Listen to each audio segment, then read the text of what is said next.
may be the greatest catch I've ever seen in my life.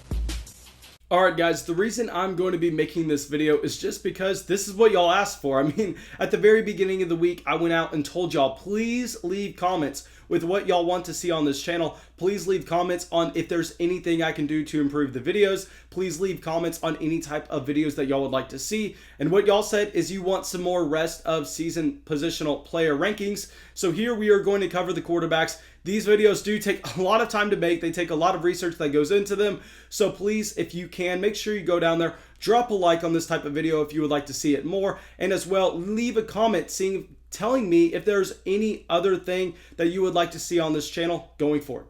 But let's jump into it. We don't have that much time to waste. And let's start it off with Russell Wilson as our quarterback one. Now, y'all know with Russell Wilson, yes, this was a quarterback that we were very high on compared to consensus coming into 2020, but I was honestly a little bit hesitant compared to other people to go out and announce him as the quarterback one for the rest of the season, even once we saw the coaching philosophy change for the Seattle Seahawks team. But now that we have seen it through the entire 8-week period, we are halfway through the season. I think that this is something we can confidently project for the rest of the year. And with Russell Wilson, what's great is his defense is so bad that it's going to command Pete Carroll to continue to allow Russell Wilson to throw the ball earlier and more often than compared to what he had done pretty much the past decade. So with Russell Wilson, I think that we have to put him one here, actually over Patrick Mahomes, because if we look at these two quarterbacks rest of season in terms of points per game, I think that they would be projected neck and neck, where it's kind of a coin flip with who you would rather have. So we're going to give the tiebreaker here to Russell Wilson, who's already gone through his bye week, and Patrick Mahomes has yet to go through his. So you are going to have that one extra week with Russell Wilson. Okay, now our second quarterback, yes, it's going to be Patrick Mahomes. Now, this is just a quarterback that is going to be so hard to get away from because he's by far and away the most talented quarterback that we have probably seen in the NFL in a very, very long time. I think you can make the argument since peak Tom Brady, Patrick Mahomes is the most talented quarterback. You could also honestly make the argument that he's the most talented quarterback of all time. I personally am a little too young to weigh in on that conversation, though. So here we are just going to try to evaluate what we can expect from him for the rest of the 2020 NFL season. And with Mahomes, I think that easily, the passing volume is going to be there every single game, which is what we really like. But what's even better in what we've seen since the playoffs in 2019 is in close games, similar to what we saw against Tennessee in the playoffs, similar to what we saw against Baltimore in 2020. Whenever he needs to, whenever the game is not necessarily going to be a complete lock for the Kansas City Chiefs, Patrick Mahomes will actually go out there and scramble out of the pocket and pick us up a good amount of rushing yards. We have seen this consistently happen whenever it needs to, whenever that game is in range for the other team. So with Mahomes, he actually has a couple matchups down the stretch in 2020, which is a lot more tough than what he's been seeing against teams like the Denver Broncos, against teams like the New York Jets. I mean, it's going to get tougher for Patrick Mahomes, and I think, honestly, that just helps his fantasy football upside. Now, our third quarterback, we are going to put Kyler Murray here. Now, with Kyler Murray, I think having him at 3 and Lamar Jackson at 4 is going to be like a 50-50 split for us here. You can make an intriguing conversation for Lamar Jackson. Personally, though, I was just so high on Kyler Murray coming into the season that for my own biased reasons, I want to put him here. We really saw that bringing in DeAndre Hopkins to this offense has really unlocked this Arizona Cardinals passing attack. On top of that, we've seen Kyler Murray providing that rushing equity that we thought he was going to have as a rookie last year. I guess that Cliff Kingsbury just looked at their season, looked at their overall team and said, hey, Kyler, man, we don't have a chance to make it to the playoffs. We don't have a chance to win it. So let's just kind of coast. Let's develop our passing game. Next year, whenever we are good to go, we'll completely unlock you. You can use those legs. And that's exactly what we are seeing. Kyler Murray looks to be just one of the fastest players on the football field every single time he's out there. So he has the elite passing efficiency that we love. And on top of that, what's even better is he has that elite rushing equity. Clearly a top fantasy option at the position. Now here with Lamar Jackson at 4, I know some people may actually have a Deshaun Watson or an Aaron Rodgers over Lamar Jackson. Personally, I cannot do that. With Lamar Jackson, I know that rushing equity has really gone down so far in 2020, but we have to understand that he was actually dealing with a knee injury. It really went under the radar just because nobody was concerned about about him missing a game. Well, now, based on his game against the Pittsburgh Steelers last week, where we actually saw him tie his season high in rush attempts, I think that Lamar Jackson of 2019 is back. Yes, clearly, it's very sad to see that he has not developed as a passer, which is going to keep him behind Kyler Murray, Patrick Mahomes, and Russell Wilson for me. But that rushing equity is elite. You cannot ignore it. And we know that if Lamar Jackson goes out there and if he runs for 90 yards a game, that is equivalent to over 2 passing touchdowns in fantasy football. I mean, it's literally the definition of a cheat code with Lamar Jackson. Here you have to have him at 4, and honestly, you can make the argument to put him at 3. Okay, so now our 5th quarterback, someone that I was a little bit worried about coming up to the trade deadline, is going to be Deshaun Watson. So I was worried about Deshaun Watson just because I was worried that we were going to have Will Fuller traded off of this offense. But now that he has his weapons for the rest of the season, now that he has Will Fuller, now that he has Brandon Cooks, I think we view Deshaun Watson as one of those other elite quarterback options, because very similar to the first 4 quarterbacks that we talked to, guys. I mean, if y'all are not seeing a trend here, these are all quarterbacks that can throw the ball with volume, but what puts them ahead of a Tom Brady, what puts them ahead of an Aaron Rodgers, is the rushing equity that they are giving you on the ground. We know that that is extremely valuable in fantasy football, just because, like I said earlier, it's a cheat code. We have that same thing with Deshaun Watson. We've seen Deshaun Watson go out and hit that high quarterback 1 ceiling in years past. I don't think he has that same type of ceiling without DeAndre Hopkins in this offense, but still, we have to understand that that rushing equity and having both Will Fuller and Brandon Cooks on the team is really going to allow him to be a top 5 option going forward. Now, our 6th quarterback is actually going to be Aaron Rodgers. Now, with Aaron Rodgers, guys, I'm not going to lie, at least in our Dynasty Superflex leagues this summer, I was advising people to go out and avoid Aaron Rodgers just because all the moves that this Green Bay Packers team made coming into the year screamed that we were not going to see a ton of volume for Aaron Rodgers, because if you look at what they did in the NFL draft, instead of using a 1st-round selection on a wide receiver like a T. Higgins, instead of using a 2nd-round selection on a wide receiver like maybe a Laviska Shenault, what they did instead is they went out and they took a backup quarterback in the 1st round. They traded up for that quarterback.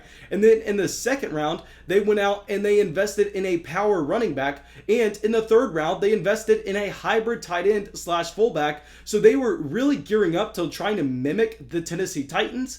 Clearly, that has not happened so far in 2020. Aaron Rodgers has played his best football since probably, I want to say, 2016. I mean, just absolutely insane with the transition that he's making from the past 2 years to now. Clearly, having Jordan Love behind him really motivated him to step it up.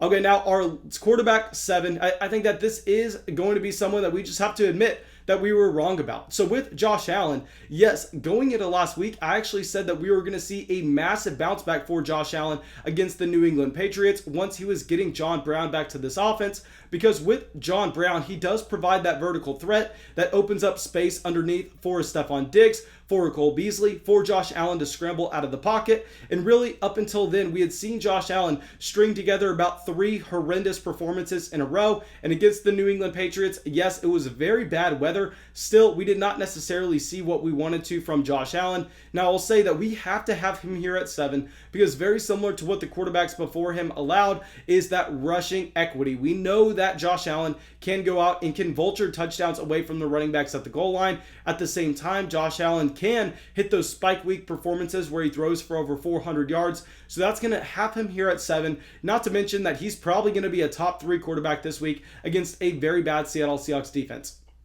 Okay, now our next quarterback, Ryan Tannehill. So with Ryan Tannehill, I mean, just the storyline here is efficiency. I mean, what he is able to do off the play action with Derrick Henry is truly elite. If you look at his quarterback rating off the play action, it is at the very top of the NFL. This happened at the end of 2019, and I actually thought that he was going to regress back in 2020. Very surprised to see that he's continuing to roll on this offense. But with A.J. Brown emerging, with Corey Davis finally proving that he is that talented wide receiver we thought he was, Ryan Tannehill here is going to have to be the quarterback 8.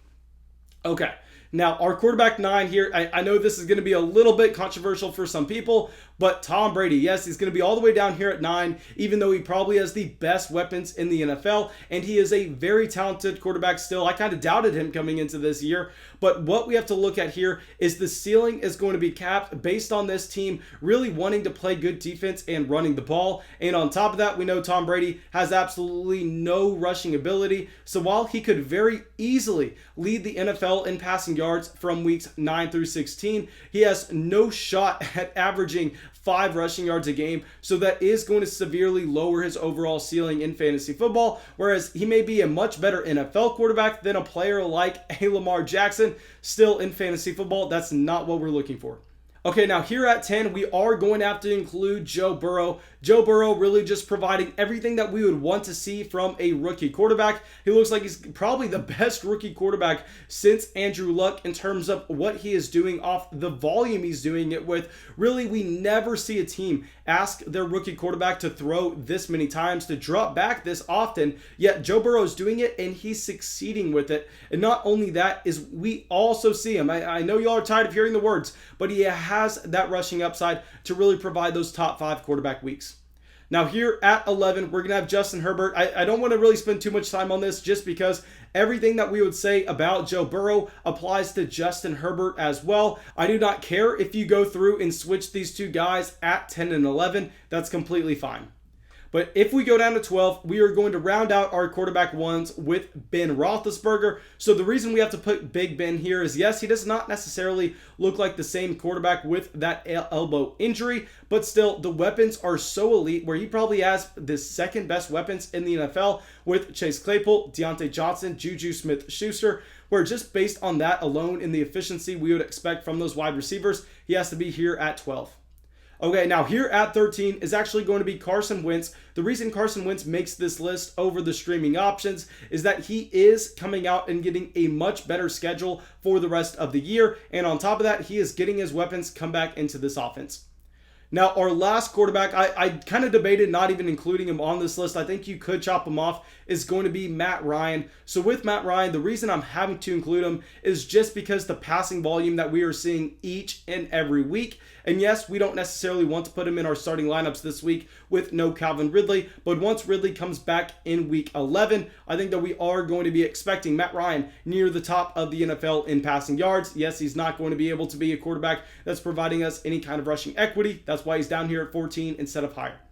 Now, I'm not going to get into really any of the other quarterbacks because after this list, I don't think I want to lock in any of these other guys into my starting lineup. I think I would rather just be streaming the position and rather just playing the matchups. Yes, this includes guys like Drew Brees. I mean, I hate it when y'all send me teams and y'all say, okay, Mason, rate this roster for me. And y'all have Russell Wilson and then Drew Brees on the bench. And I'm like, what the hell are you doing wasting a roster spot on a quarterback like that? I mean, guys, if you have one of the top, I would say 5 options with a Russell Wilson, a Patrick Mahomes, a Kyler Murray, a Lamar Jackson, a Deshaun Watson, we can actually extend that down to probably all the way down to, I want to say, a quarterback 11, probably all the way down to Justin Herbert. I'm completely fine not having a backup quarterback and just relying on our starter to be able to make it throughout the entire season with us. And obviously, if he gets hurt, then you're just down to streaming. But with quarterbacks like Drew Brees, I mean, they're never players that I'm going to want to be jamming into my lineup each and every week. I'd rather just play the matchups.